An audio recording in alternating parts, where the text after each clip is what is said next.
قرآن مجید میں بھی اس مال کے لیے کہیں خیر کا لفظ ہمیں ملتا ہے، کہیں فضل کا لفظ ملتا ہے، کہیں رحمت کا لفظ ملتا ہے، اسی طرح نعمت کا لفظ بھی مال کے لیے قرآن مجید میں استعمال ہوا، اور رسول اللہ صلی اللہ علیہ وسلم نے اپنے ارشادات میں بھی ان الفاظ کو مختلف زاویے سے بیان فرمایا ہے۔ تو مال کے لیے ہم انگریزی میں لفظ ویلتھ استعمال کر سکتے ہیں؟ ویلتھ استعمال کرتے ہیں، جیسا کہ ہمارے ہاں ایک تصور سرمایہ اور مال، دیکھیں اس میں بھی بہت فرق ہے، ٹیکنیکلی دونوں میں فرق ہے، ان دونوں میں۔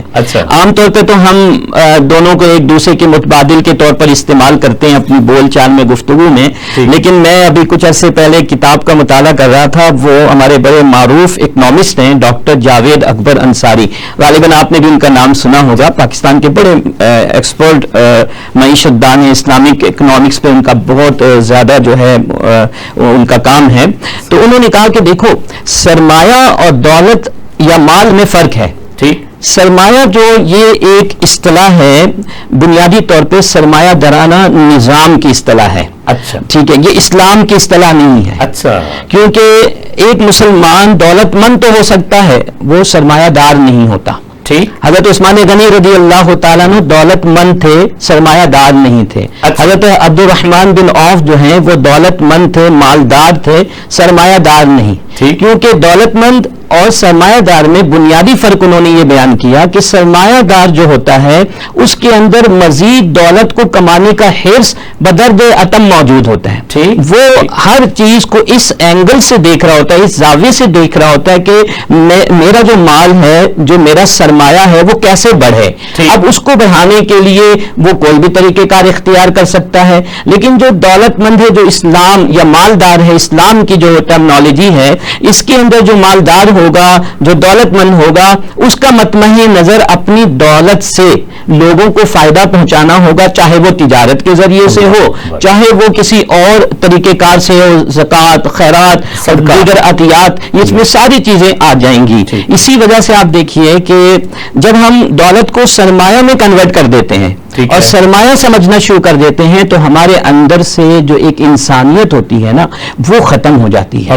پھر بندہ یہ سوچنے لگتا ہے کہ حل من مزید، حل من مزید، اور جو قرآن میں اللہ نے فرمایا کہ الہاکم التکاثر، کہ یعنی تمہیں ہلاکت میں ڈال دیا تمہارے مال کی کثرت کی سوچ نے، کہ یعنی تم اس میں کثرت چاہتے ہو، یہ سرمایہ درانہ سوچ ہے۔ اور پھر سرمایہ درانہ سوچ جو ہے وہ ہے کہ جب قارون کا ذکر اللہ تعالیٰ نے سورۃ القصص کے اندر فرمایا، اور حضرت موسیٰ علیہ السلام نے کہا تھا نا کہ وَأَحْسِن كَمَا أَحْسَنَ اللَّهُ إِلَيْكَ وَلَا تَبْغِ الْفَسَادَ فِي الْأَرْضِ، تو اس نے کیا کہا تھا؟ إِنَّمَا أُوتِيتُهُ عَلَىٰ عِلْمٍ عِندِي، کہ یہ جو مال و دولت جو تم کہہ رہے ہو کہ اللہ کے راہ میں خرچ کروں، اللہ کے بندوں پر خرچ کروں، یہ تو میرے اپنے کمال کی وجہ سے۔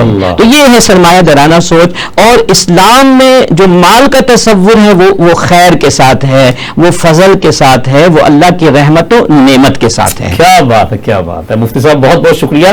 ناظرین آپ دیکھیے کہ صاحبان علم کے ساتھ جب آپ بیٹھتے ہیں تو کتنی خوبصورت آپ کو جو ہے وہ کلیریفیکیشن ملتی ہے۔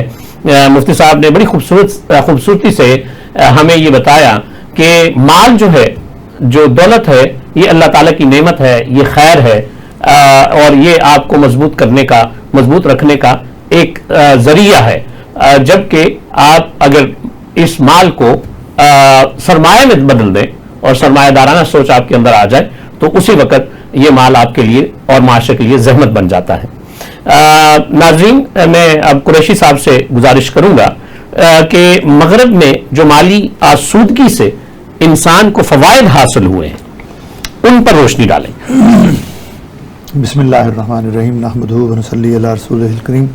پہلے تو ڈاکٹر صاحب میں آپ کا اور ٹی وی ٹوڈے کا انتہائی ممنون اور شکر گزار کہ آپ نے آج کے دور کا ایک انتہائی اہم ترین پہلو چنا ہے، کیونکہ اس وقت پوری دنیا میں جو نظام رائج ہیں ان کو دیکھا جائے تو یا تو کیپٹلزم پر دنیا چل رہی ہے، جو کہ سرمایہ دارانہ نظام ہے، جیسے حضرت مفتی صاحب نے بھی سرمایہ کی بات کی، تو یہ واقعی ایک بڑی نیگیٹو کنوٹیشن ہے سرمایہ دارانہ نظام۔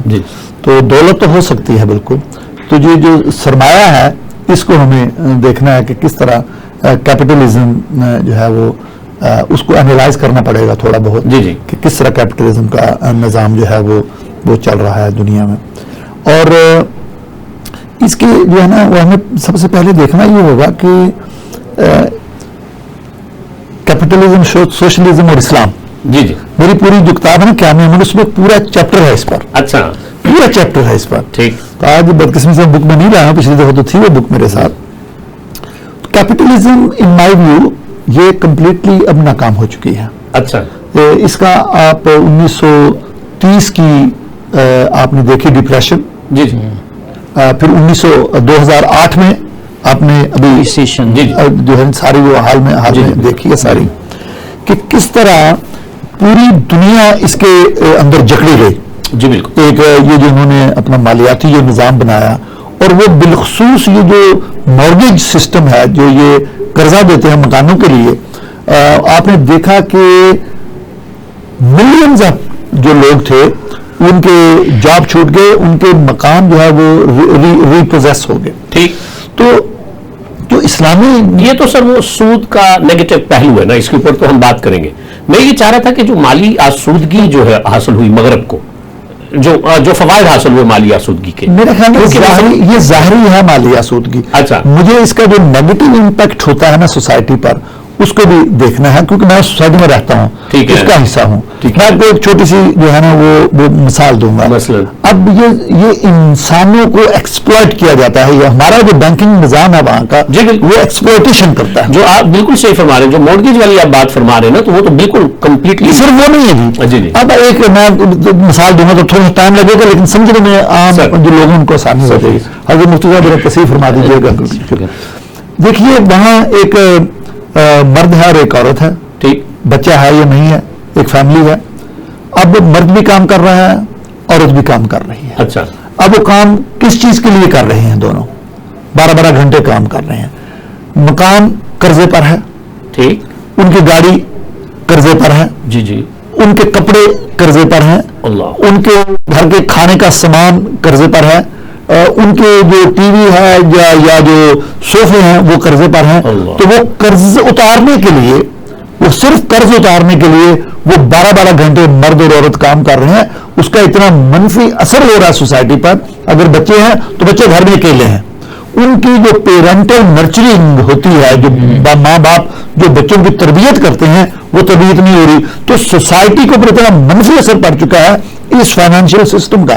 یہ کیپٹلسٹ جو سوسائٹی ہے، اس کا اتنا منفی اثر پڑ چکا ہے کہ سوسائٹی بالکل ٹوٹ پھوٹ کا شکار. سر کتنے % لوگ ایسے ہیں جیسے آپ نے بیان کیا کہ زندگی کی تمام ضروریات ان کی قرض پہ ہیں؟ تو اندازاً میں آپ سے یہ تو جی میرے خیال میں 90% لوگ جو ہمارے اس وقت یورپ میں، برطانیہ میں تو بالخصوص ایسے ہی ہے. We are a nation of debtors. مقروض لوگوں کی قوم جو ہے نا جو پیدا ہو چکی ہے. تو اس لیے میں تو یہ سمجھتا ہوں کہ وہاں پر بھی اسلامک مورگیج آئی.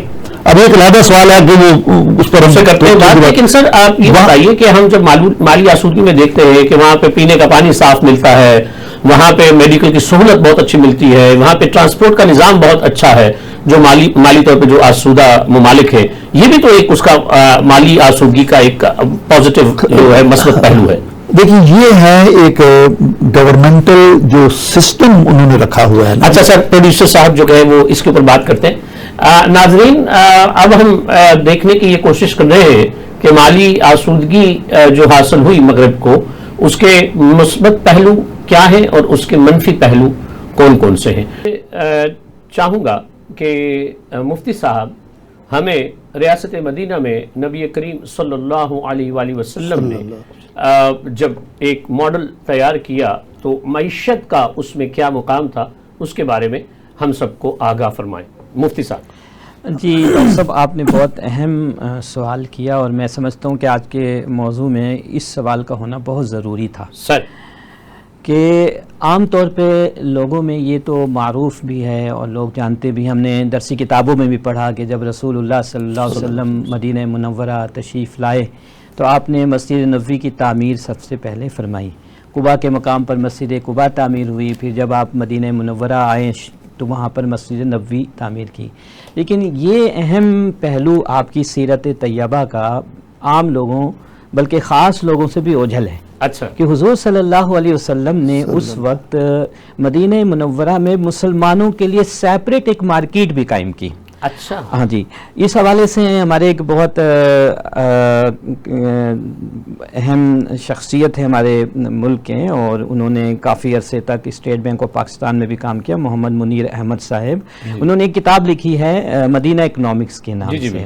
اس میں انہوں نے ذکر کیا ہے کہ اس وقت مدینہ منورہ میں 3-4 مارکیٹس آلریڈی موجود تھیں اور ان پر یہودیوں کا تسلط تھا. تو اللہ کے نبی صلی اللہ علیہ وسلم نے یہ نہیں کیا کہ انہی مارکیٹ میں جا کر ایڈجسٹ کیا مسلمانوں کو, بلکہ مسلمانوں کے لیے ایک سیپریٹ جو ہے مارکیٹ قائم کی جس میں مسلمان جا کر جو ہے تجارت کیا کرتے تھے, جس میں حضرت عبد الرحمن بن عوف اور ان جیسے بڑے بڑے صحابہ کرام تھے, اور پھر بعد میں آپ کو پتہ ہے کہ انہوں نے کیا مقام حاصل. اس کی وجہ یہ کہ اسلام کی جو معیشت ہے یا اسلامی معاشی نظام, اس کا اپنا ایک مزاج ہے, ایک مائنڈ سیٹ ہے, جس میں یہودیت پر مبنی اور سرمایہ دارانہ جو سوچ پر مبنی جو نظام ہے وہ ایڈجسٹ ہو ہی نہیں سکتا, نہ اسلام اس میں جا کر ایڈجسٹ ہو سکتا. ابھی قریشی صاحب فرما رہے تھے 2008 کے ریسیشن کے حوالے سے, کساد بازاری جو آئی تھی, پوری دنیا کی اکنامک جو ہے وہ اس وقت متاثر ہوئی, اسپیشلی وہ تمام ممالک جو سرمایہ دارانہ نظام رکھتے ہیں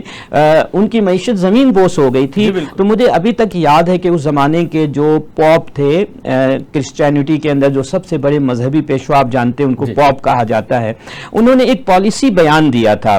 آج بھی میرے پاس اخبارات کی کٹنگ موجود ہے جس کا لب لباب یا مفہوم یہ ہے کہ انہوں نے کہا تھا کہ اگر دنیا اس طرح کی کساد بازاری اور فائنینشیل کرائسس سے مستقبل میں بچنا چاہتی ہے تو پھر دنیا کو اس نظام کو اڈاپٹ کرنا پڑے گا کہ وچ از ریکگنائزڈ بائی دا اسلام. ٹھیک ہے, جو اللہ کے نبی صلی اللہ علیہ وسلم نے دیا, جس کے اندر ربا کا کوئی تصور نہیں ہے, انٹرسٹ کا کوئی تصور نہیں ہے, یوزری کا کوئی تصور نہیں ہے. تو اللہ کے نبی علیہ السلام نے مدینہ منورہ میں تجارتی نظام کو بھی پیرالل طور پہ چلایا, اور پھر اس میں آپ نے ایسے ایسے اصول بتائے کہ جن اصولوں کو اپلائی کر کے مسلمانوں نے ترقی کی. اور آپ کو پتہ ہے کہ حضور صلی اللہ علیہ وسلم کی سیرت سے جو ہمیں تجارت کا جو تصور ملتا ہے اس کے اندر تبلیغ کا پہلو بھی نظر آتا ہے. آپ کے علم میں ہوگا کہ انڈونیشیا, ملائیشیا, اسی طرح اگر آپ چائنا کی طرف بھی چلے جائیں, سری لنکا, یہ جو ممالک ہیں یہاں پر اسلام کیسے پھیلا, ان تاجروں کے ذریعے سے تجارتی قافلے آیا کرتے تھے, وہ تجارت کی غرض سے آتے, لیکن ان کے طریقہ کار کو دیکھ کر وہاں کے غیر مسلم ایسے متاثر ہوئے کہ آج دیکھیے کہ انڈونیشیا دنیا کے سب سے بڑے اسلامی ملک میں اس کا شمار ہوتا ہے اور اس میں اسلام پھیلا. تو آپ نے 3 لفظ استعمال کیے, ربا, انٹرسٹ اور یوزری. یہ تینوں ایک ہی ہے یا ان میں فرق ہے؟ بالکل, دیکھیں آج سے کچھ عرصے پہلے تک تو یہ بحث تھی, ٹھیک ہے, تھی, لیکن 2022 میں جب شریعت کورٹ نے بہت معروف زمانہ فیصلہ سنایا, آپ کے علم میں ہوگا کہ پاکستان میں جو ٹوٹل اکانومی ارسپیکٹو کہ وہ بینکنگ سیکٹر ہے یا نان بینکنگ سیکٹر ہے, ٹوٹل اکانومی سے 2027 تک 31 دسمبر 2027 تک جو ہے ربا کو, انٹرسٹ کو ایلیمینیٹ کیا جائے, ختم کیا جائے. اچھا, اس فیصلے کے اندر اس اہم بحث کو بھی کلوز کر دیا گیا. ٹھیک ہے, آج سے پہلے یہ بحث چلتی تھی کہ جناب جو انٹرسٹ ہے, یہ انٹرسٹ وہ ربا نہیں ہے جس کو قرآن نے جو ہے منع کیا ہے, یہ انٹرسٹ ایک کمرشل بیس پہ ایک ڈیلنگ ہے, لائک مداربہ یا مشارکہ, تو لہٰذا اس کی اجازت ہونی چاہیے. اب اس بات پر ہماری جو شرعی عدالت ہے وہ بھی متفق ہو چکی ہے کہ آج کے زمانے کا جو انٹرسٹ ہے, آج کے زمانے کا جو یوزری ہے, بیاج ہے, جس کو ہم اردو میں سود کہتے ہیں, یہ سب وہی ہے جو ربا ہے, اور ربا اور ان دونوں میں کوئی یا ان سب میں کوئی فرق نہیں ہے. لہٰذا جس طرح ربا کی حرمت اور ربا کی انویلیڈیٹی کو قرآن و سنہ کے اندر بیان کر دیا, اسی طرح یہ انٹرسٹ بھی ہے, یہ بیاج بھی ہے, یہ کمرشل بیس پر ہو, نان کمرشل بیس پہ ہو, مہاجنی سود ہو, کمپاؤنڈ انٹرسٹ ہو, سمپل انٹرسٹ ہو, اس کی بحث ہی نہیں ہے, یہ سب ربا ہے. ٹھیک ہو گیا. نہیں, لیکن آپ جیسے آپ نے فرمایا کہ نبی کریم صلی اللہ علیہ وسلم نے مسلمانوں کے لیے الگ مارکیٹ کی, اور دوسرا لفظ آپ نے یہ کہا کہ اسلام کا جو معاشی نظام ہے اس کا مزاج ایسا ہے کہ وہ جو دوسرا نظام ہے سرمایہ دارانہ جو نظام ہے اس کے ساتھ مل کے نہیں چل سکتا. لیکن آپ جو اسلامی بینکنگ ہے, اسلامک بینکنگ کا جو ادارہ ہے, وہ تو آپ نے پیرالل جو کنونشنل بینکنگ ہے اس کے ساتھ کھڑا کیا ہوا ہے. تو یہ کیسے اکٹھا چل رہا ہے, ذرا اس کے اوپر تھوڑی سی روشنی ڈال دیں, پھر میں اسی کی وجہ سے تو باوجود اس کے کہ ہمارے ملک میں 2 پیرالل سسٹمز موجود ہیں اور دونوں چل بھی رہے ہیں. ابھی بھی اگر ہم جو شماریاتی فیگرز ہم دیکھتے ہیں تو اس میں جو کنونشنل سسٹم ہے, روایتی بینکاری کا ہے, اس کا حصہ زیادہ ہے, بہت زیادہ. ہاں, اس کی وجہ سے جو اسلامک بینکنگ کے جو فروٹس ہیں, جو ثمرات ہیں, جو نتائج معاشرے کے اندر آنے چاہیے, ان نتائج کو ابھی تک ہم صحیح طور پر حاصل نہیں کر سکے. یہ ایک حقیقت ہے جس کا آپ انکار نہیں کر سکتے.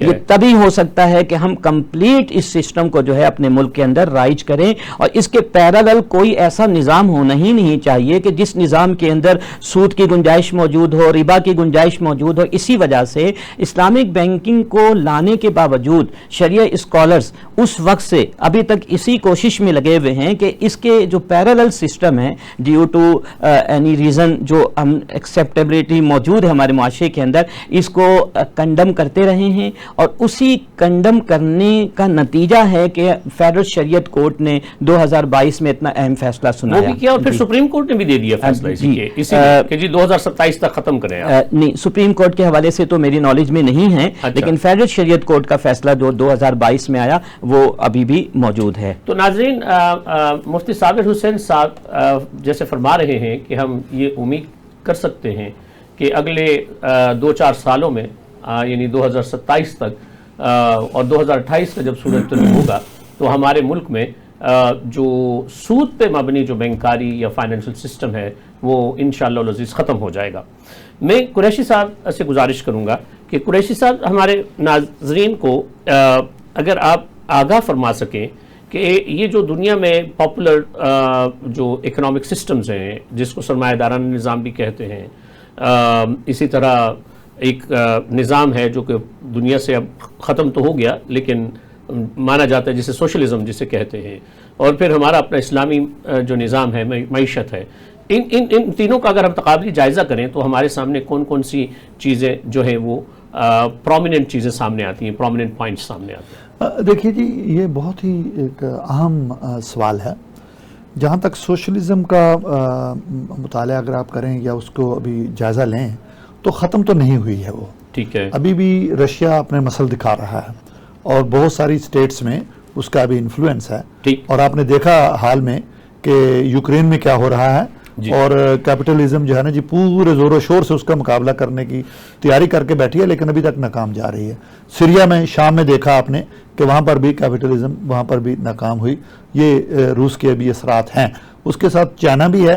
چائنا کمیونزم اور سوشلزم کے نظام میں بہت ہی تھوڑا فرق ہے, جبکہ کیپٹلزم ٹوٹلی اپوزٹ ہے. لیکن چائنا کا تو ہائیبرڈ ہے, وہ تقریباً جی ہاں, وہ تقریباً اب نا جی دیکھا جائے تو وہ تو زیادہ ویری ریپڈلی وہ کیپٹلزم کی طرف بڑھ رہے ہیں. اب وہاں پر بڑے بڑے برانڈ جو ہے نا جی وہ آگے ہیں, اور وہ نیشن جب وہ رچ ہوتی جا رہی ہے, اب پورے مغرب میں اس نے انویسٹمنٹ کی ہوئی ہے. تو اب میں آتا ہوں ذرا ایک اسلامی نظام معیشت, جی اسلامی جو نظام معیشت ہے, بدقسمتی یہ ہے کہ یہ ہے کہاں پر, کون سے ملک میں ہے, کون سی ریاست میں ہے.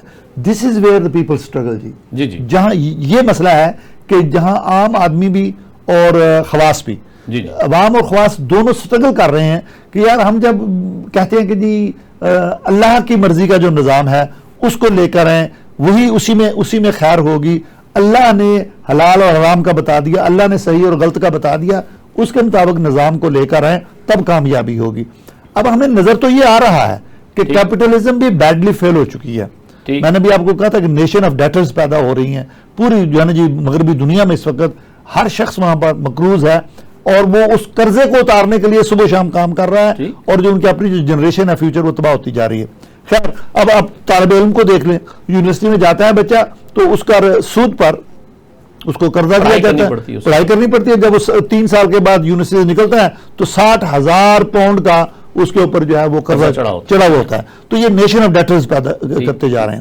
اب ہمیں دیکھنا یہ ہے کہ جو کیپٹلزم ہے اس کا جو نظام ہے، جو مورگیج ہے، وہ لوگ کیوں لیتے ہیں، جبکہ اسلامک مورگیج بھی برطانیہ کے اندر اسلامی مورگیج بھی وہاں متعارف کروائی گئی.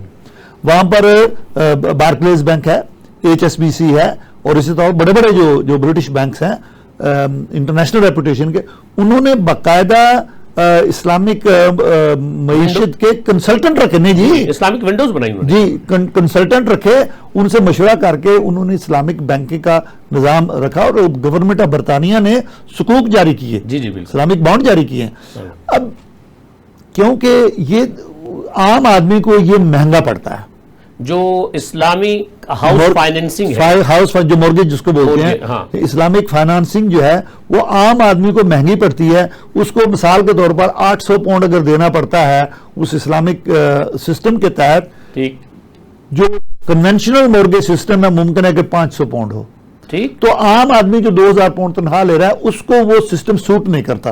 اب اس کو یہ سمجھ نہیں آ رہی ہوتی ہے بندے کو کہ اس میں آپ جو کیپٹل ہے، جو آپ نے رقم جو بارو کی ہوئی ہے، وہ بھی پے ہو رہی ہے. ٹھیک، اسلامک نظام. اچھا، جو کیپٹلسٹ سوسائٹی ہے اس میں بھی انہوں نے یہ سسٹم رکھا ہوا ہے، پرنسپل پے ہو رہا ہوتا ہے، پرنسپل جو ہے نا جی وہ پے ہو رہا ہوتا ہے، لیکن واسٹ میجورٹی جو لیتے ہیں وہ صرف انٹرسٹ، اونلی انٹرسٹ پے. ٹھیک، تو وہ صرف انٹرسٹ کو پے کرتے ہیں. ان کی رقم جو ہے وہ 2 لاکھ پاؤنڈ ہے اگر، تو 25 سال تک ویسے کی ویسے رہتی ہے. 25 سال کے بعد یا 30 سال کے بعد جو بھی مدت ہو مورگیج کی، جو وہاں سے قرضہ لیا جاتا ہے مکانوں کا، تو وہ پھر آخر میں 25-30 سال کے بعد جب بھی جتنی بھی مدت ہو اس کے بعد وہ ختم ہو جاتی ہے. اچھا، یہ اب ٹیکنیکل سوال ہے مفتی صاحب، آپ چونکہ شریعہ ایڈوائزر ہیں ایک نجی بینک کے اندر، اب یہ ایک عام کنزیومر، عام آدمی کا یہ بہت بڑا کنسرن ہے کہ اگر وہ شریعہ کمپلائنٹ، شرعی اصولوں کے اوپر اگر گھر بنانے کے لیے اسلامی بینک سے قرض لے تو اس کو زیادہ رقم ادا کرنی پڑتی ہے، جبکہ وہ روایتی بینکوں سے اگر اپنا گھر بنانے کے لیے پیسہ لے تو اس کو کم وہ سستا پڑتا ہے اسے. یہ کیوں ہے؟ یہ آپ ہمیں بتا سکتے ہیں. دیکھیں، قریشی صاحب نے جو UK کے سینیریو میں بات کی ہے، میں اگر چونکہ مجھے وہاں کے بارے میں اتنی معلومات نہیں، انفارمیشن نہیں ہے، لیکن اگر ہم پاکستان میں دیکھیں جو ڈیمینشنگ مشارکہ ایک ہمارے ہاں ہاؤس فائنانسنگ کے لیے ایک پروڈکٹ اسلامک بینکس کے اندر موجود ہیں. جی جی. اچھا، یہ جو پاکستان میں جتنی بھی پروڈکٹس لانچ کی جاتی ہیں ان پر جو اگر ہم یعنی رینٹ چارج کرتے ہیں اور جو پرائسنگ ہوتی ہے یونٹس کی، جس پہ باقاعدہ سیل اینڈ پرچیز کا کانٹریکٹ ہوتا ہے، یہ سارے کنٹرولڈ ہیں. یہ نہیں کہ اسلامک بینکس اپنی مرضی سے کر رہے ہوتے ہیں. جیسا کہ ہمارے ہاں پیرالل سسٹم ہے، کنونشنل سسٹم بھی موجود ہے اسی مارکیٹ میں، اور اسلامک بینکس بھی موجود ہیں، اور دونوں کے دونوں جو سسٹمز ہیں وہ انڈر کنٹرولڈ ہیں.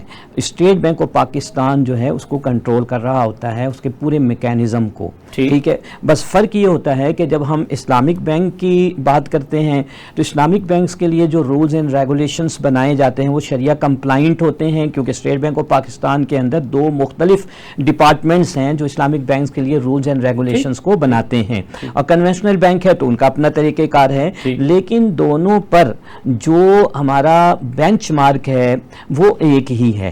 ٹھیک ہے، جسٹ آپ یہ کہنا چاہ رہے ہیں کہ پاکستان کے اندر چاہے آپ اسلامک بینک سے لیں یا چاہے آپ کنونشنل بینک سے لیں، ہو سکتا ہے کہ تھوڑا بہت فرق ہو. ٹھیک ہے، لیکن ایک اتنا بڑا فرق اگر ہوگا کہ جس کو آپ کہیں گے کہ فرق ہے، بہت بڑا فرق ہے یا ڈسکریمنیشن ہے، تو پھر تو اسلامک بینک سروائیو نہیں کر سکتے. لیکن ہم اگر جا کر دیکھتے ہیں، جب گراف کو دیکھتے ہیں فرام 2002 تو آن ورڈز آج تک ہم دیکھتے ہیں، تو اسلامک بینک کا جو گراف ہے وہ as compare to conventional system وہ زیادہ اوپر جا رہا ہے، اور اس کا جو گروتھ ریٹ ہے وہ کنونشنل سے زیادہ ہے. اسی طرح ہم جب دیکھتے ہیں کہ اسلامک ہوم فائنانسنگ کو، وہ روز بروز بڑھ رہا ہے. ٹھیک ہے، تو یہاں کے حوالے سے جو میری انفارمیشن ہے، جو میں خود پریکٹیکلی دیکھتا ہوں، تو اس سچ کچھ اس طرح کا فرق نہیں جس طرح قریشی صاحب نے وہاں کے اعتبار سے بات کی ہے. آپ کیا سمجھتے ہیں وہاں پہ کیوں یہ فرق ہوگا؟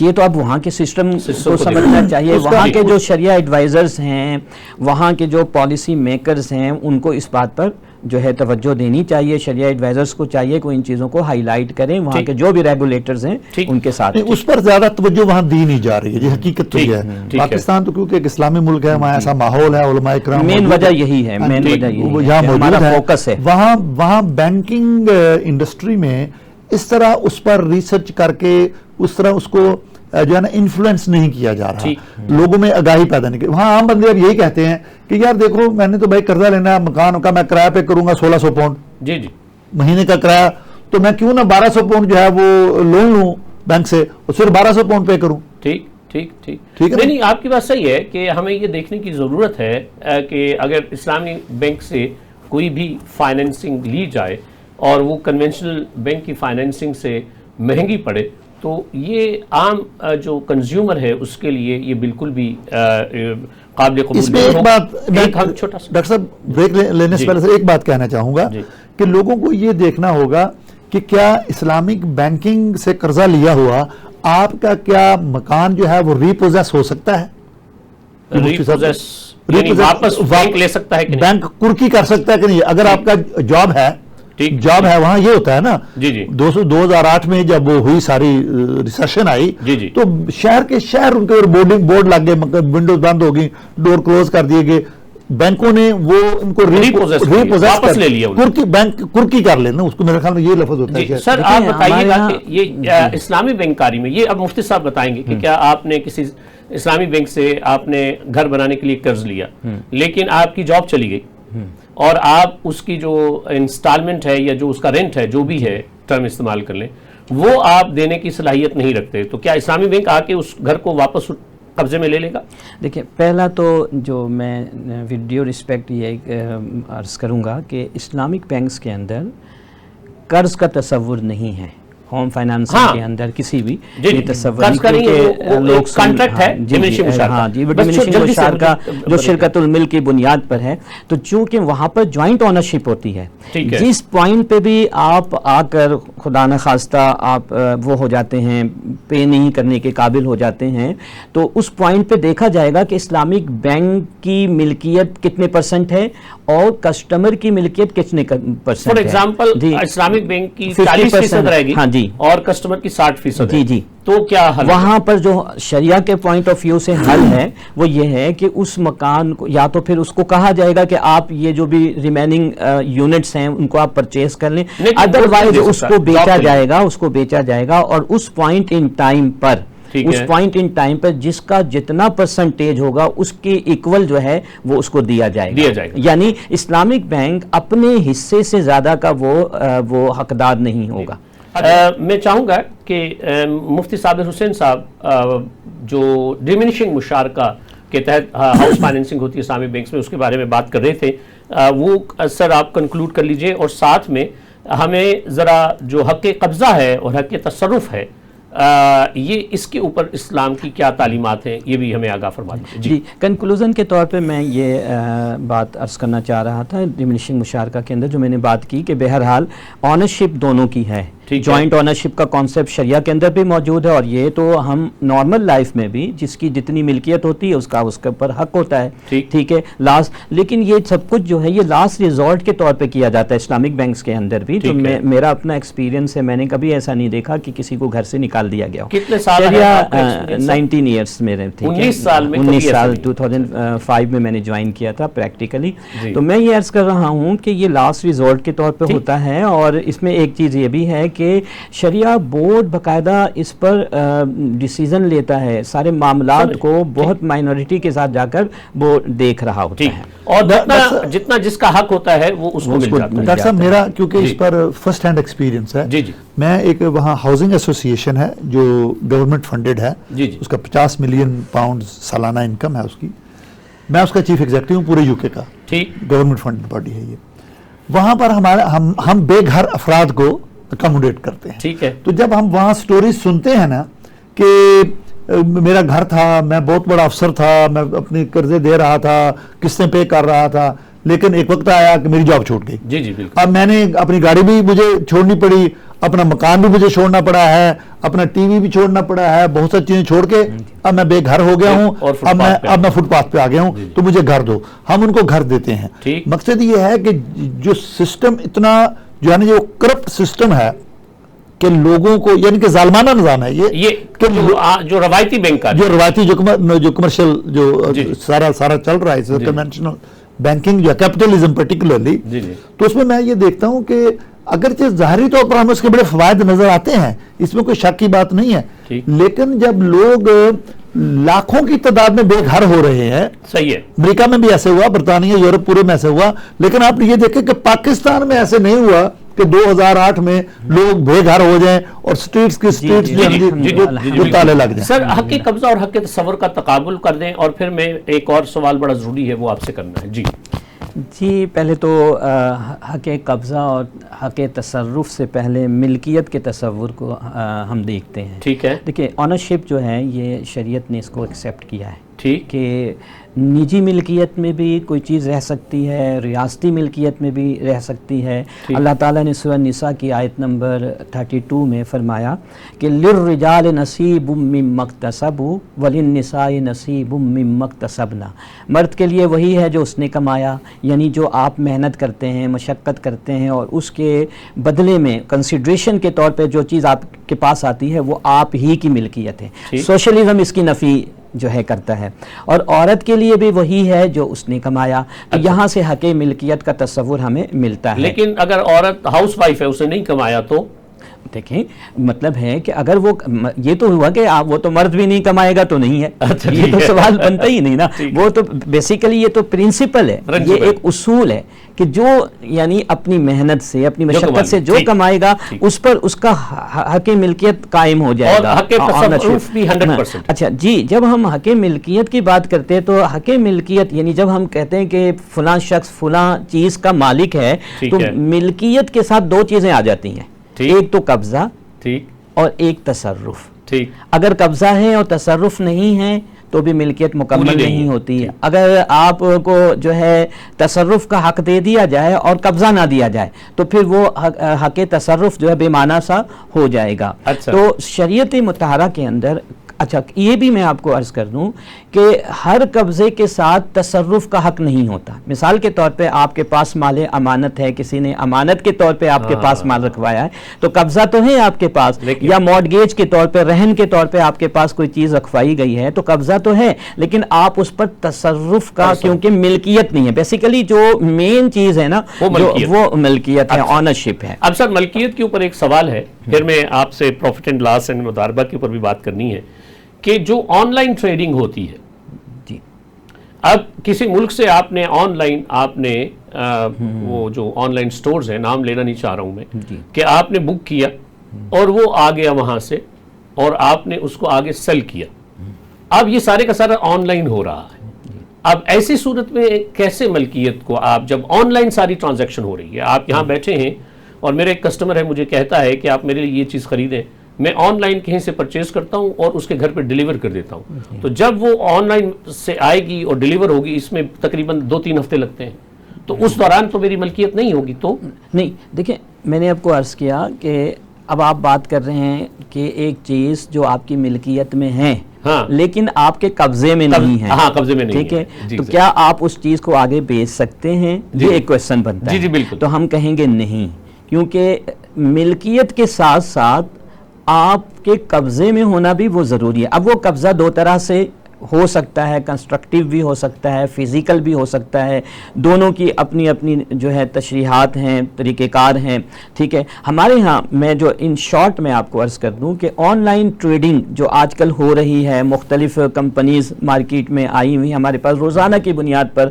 نوجوان لوگ, لڑکے, ہمارے بچے جو ہیں وہ ہم سے سوالات کرتے ہیں, ان میں اکثر جو ہے وہ شرعی اعتبار سے کہیں نہ کہیں جا کر وہ درست نہیں ہے, اس میں کہیں نہ کہیں شرعی تقاضا جو ہے وہ میٹ نہیں ہو رہا ہوتا ہے. نہیں تو اب دیکھیں نا, دنیا تبدیل ہو گئی ہے نا. جی, پہلے ہم گولڈ کوائن اور سلور دیا کرتے تھے, پھر ہم آگے روپے کے اوپر, اب جو ہے وہ روپیہ بھی ختم ہو رہا ہے, اب ساری الیکٹرانک کرنسی آ رہی ہے. جی, میں چائنا گیا ہوں, وہاں پہ نوٹس نہیں استعمال ہوتے, آپ وہاں پہ وی چیٹ ہوتا ہے، جسٹ ٹیپ اینڈ پے.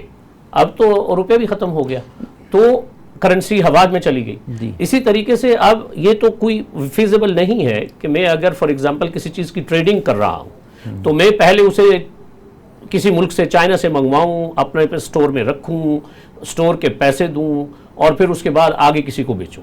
تو میرے لیے تو یہ فیزیبل ہے کہ میں نے وہاں سے آرڈر لیا اور میں نے وہ منگوایا اور اپنے ایجنٹ کو کہا کہ فلاں میرا کسٹمر ہے، صابر صاحب میرے کسٹمر ہیں. آپ نے بات کر لی نا ایجنٹ کی، اب ایجنٹ کی آپ نے بات کی نا کہ آپ نے اپنے ایجنٹ کو کہا. تو دیکھیں اب جب ہماری بات ہو رہی ہے ڈائریکٹ کی، یہاں پہ بنیادی طور پر یعنی جو فرق ہے نا، ڈیفرنس جو ہے اس کو اپنا پروفٹ بنا لیا جاتا ہے. اور نہ ادھر سے قبضہ آیا، نہ ڈائریکٹ قبضہ لیا گیا اور نہ ہی انڈائریکٹ قبضہ لیا گیا. شریعہ کے اندر اس کا ایجنٹ ہے، میں یہی عرض کر رہا ہوں کہ شریعہ کے اندر قبضہ کی لینے کی دو صورتیں بتائی گئی. ایک تو یہ کہ آپ ڈائریکٹ جائیں اور آ کر قبضہ لیں، جو آپ بتا رہے کہ اس زمانے میں فیزیبل نہیں ہے کہ آپ ایک دوسرے ملک سے چیز، بالکل ایکسیپٹیبل ہے، آپ کی بات درست ہے، لیکن شریعہ نے اس کا آلٹرنیٹ دیا ہے. اس کا آلٹرنیٹ یہ دیا ہے کہ آپ کسی کو اپنا وکیل مقرر کر دیں اور وہ آپ بحیثیت وکیل جو ہے، وکیل کے لیے ضروری نہیں ہے کہ وہ آپ یہاں سے کسی کو بھیجیں، آپ ادھر بھی بنا سکتے ہیں. بہت شکریہ مفتی صاحب. اب تو ہمارے پاس آخری 2-3 منٹ ہیں لیکن بہت ہی اہم 2 سوال ہیں. ایک تو میں چاہوں گا کہ کریڈٹ کارڈ کے جو فوائد ہیں جدید دور کے، مغربی دنیا کی ایک بہت اہم پروڈکٹ ہے، ہمیں قریشی صاحب اس کے فوائد یا نقصانات سے آگاہ فرمائیے. جی مجھے تو اس کا کوئی فائدہ نظر نہیں آتا، اسی لیے میں نے لیا ہی نہیں ہے. اچھا، میرے پاس ہمیشہ ڈیبٹ کارڈ ہوتے ہیں، پیسے اکاؤنٹ میں پڑے ہوں تو خرچ کرتے ہیں. ٹھیک ہے. مجھے میرے اللہ تعالیٰ جنت نصیب کرے، میرے سسر کو انہوں نے کہا، میں اس وقت جوان تھا جب لندن گیا تھا، تو مجھے انہوں نے کہا کہ جیب میں پیسے ہوں تو ٹی وی بھی لے لینا، فریج بھی لے لینا، جو مرضی لے لینا. جیب میں پیسے نہیں ہیں تو اس کے بغیر گزارا کرو کہ پہلے گزارا ہوتا رہا. بات ختم ہو گئی. مفتی صاحب کی طرف چلتے ہیں. اور کچھ اسلامک بینکس نے کریڈٹ کارڈ ایشو کرنا شروع کیے ہیں. میں مجھ صاحب سے چاہوں گا کہ ہمیں اس کا بنیادی اصول بتا دیں، وقت کم رہ گیا ہے. لیکن سب سے اہم چیز مفتی صاحب جو میں چاہتا ہوں آپ ہمارے ناظرین کو بتائیں، وہ ہے profit and loss sharing account. لوگ عموماً یہ کہتے ہیں کہ profit and loss sharing account جو ہم کنونشنل بینکس میں بناتے ہیں اس میں بھی اسی طرح پروفٹ آتا ہے، اور جب ہم جاتے ہیں اپنا اسلامی بینک میں تو وہاں پہ، اب میں تو چونکہ جانتا ہوں تو میں کہہ رہا ہوں مداربہ اکاؤنٹ جو ہم بناتے ہیں، لیکن وہ اس کو بھی پروفٹ اینڈ لاس اکاؤنٹ ہی سمجھتے ہیں. تو وہ یہ کہتے ہیں کہ بھائی یہاں سے بھی ہمیں پروفٹ ملا، یہاں سے بھی پروفٹ ملا، فرق کیا ہوا؟ یہ اگر آپ آگاہ کر دیں ہمارے ناظرین کو اس بات. دیکھیں، جہاں تک کریڈٹ کارڈ کے حوالے سے آپ نے سوال کیا تو اس میں عرض کر دوں کہ کچھ بینکوں نے پاکستان میں بھی کریڈٹ کارڈ جو ہے لانچ کیے ہیں اور انہوں نے، لیکن میں جس ادارے سے تعلق رکھتا ہوں ابھی تک ہم نے اس کو لانچ نہیں کیا. ہمارے یہاں ایک بنیاد ہے جس بنیاد پر ہو سکتا ہے کہ فیوچر میں کریڈٹ کارڈ لانچ ہو جائے، اجرا کی بنیاد پر. اور یہ پورا ایک اجرا، ٹھیک ہے، تو یہ ایک بڑا کانسیپٹ ہے. بہرحال ابھی تک ہم نے جو ہے وہ لانچ نہیں کیا ہے، لیکن اس پہ کوشش ہو رہی ہے. فیوچر میں ہو سکتا ہے کہ ہم کسی بنیاد پہ جو اس کو لانچ کر دیں. دوسری بات یہ جو اسلامک بینک کے سیونگ اکاؤنٹ کی جو آپ نے بات کی، یہ بنیادی طور پہ مداربہ کی بنیاد پر ہے. اور مداربت کو اگر آپ نے بہت سمپل وے میں اور رسول اللہ صلی اللہ علیہ وسلم کی سیرت سے اگر سمجھنا ہے تو حضرت ام المومنین خدیجۃ الکبریٰ رضی اللہ تعالی عنہا اور رسول اللہ صلی اللہ علیہ وسلم کو اس معاملے کو یاد کر لیجئے کہ جب آپ نے اعلان نبوت سے پہلے ام المومنین کا مال لیا اور ملک شام تشریف لے گئے تو وہاں پہ مال حضرت ام المومنین رضی اللہ تعالی عنہا کا تھا اور کام جو ہے وہ رسول اللہ صلی اللہ علیہ وسلم کا تھا. وہ ہے مداربت کہ ایک طرف سے انویسٹمنٹ اور دوسری طرف سے ایفرٹس، محنت، کام. ٹھیک ہے، تو یہ سیرت میں ٹھیک ہے. تو اس سے جو پروفٹ ملے گا جی اچھا، لیکن یہ جو پروفٹ ہے یہ پری ڈیفائنڈ نہیں ہو سکتا in term of fix amount. یہ جو ہوگا وہ ہوگا پرسنٹیج وائز یا ریشیو وائز، اور اس پرسنٹیج اور ریشیو کو بھی آپ نے لنک کرنا ہے فیوچر کے ارنڈ پروفٹ سے، جو کہ پہلے دن آپ کو پتہ ہی نہیں ہوتا، جس میں رسک آ جاتا ہے، رسک کا فیکٹر اس کے اندر آ جاتا ہے. جب ہم کنونشنل سسٹم کی بات کرتے ہیں تو وہاں پر آپ اگر پیسہ جمع کراتے ہیں تو پہلے دن ہی آپ کو جو پرسنٹیج دیا جاتا ہے اس کو لنک کیا جاتا ہے پرنسپل اماؤنٹ سے. یعنی اگر آپ نے 1 لاکھ روپے جمع کرایا اور فار ایگزامپل 14% آپ کو دیا گیا اس کا ریٹ, تو 14% مینز کہ 1 لاکھ پہ 14,000 روپے یہاں پہ رسک کا کوئی وہ اصول ہی نہیں, یہ سود ہے. جی میں دونوں مہمانوں کا بہت مشکور ہوں کہ انہوں نے بہت ہی اچھی خوبصورت طریقے سے ہمیں جو اسلامی مالیاتی نظام ہے اس کے مختلف پہلوؤں سے آگاہ کیا. میں یہ بات یہاں پہ کرنا ضروری سمجھتا ہوں کہ تمام جو ہمارے ناظرین ہیں ان کو خود یہ تگ و دو کرنی چاہیے اور وہ تمام کانٹریکٹس جو کہ اب اسلامک بینکس استعمال کر رہے ہیں ان کو پڑھیں, ان سے آگہی حاصل کریں اور یہ یقین رکھیں کہ ہمارے تمام اسلامک بینکس جو اس وقت ملک میں کام کر رہے ہیں ان کی دیکھ بھال ہمارے بہت ہی لرنڈ شریعہ اسکالرز کر رہے ہیں اور ہر ممکن کوشش یہ کر رہے ہیں کہ ہر ٹرانزیکشن, ہر پروڈکٹ, ہر طرح کی جو سہولت آپ کو اسلامی بینک سے ملتی ہے وہ شریعت کے اصولوں کے مطابق ہو. اپنے میزبان کو اجازت دیجیے گا, انشاءاللہ اگلے پروگرام میں ملاقات ہوگی, تب تک کے لیے اللہ حافظ.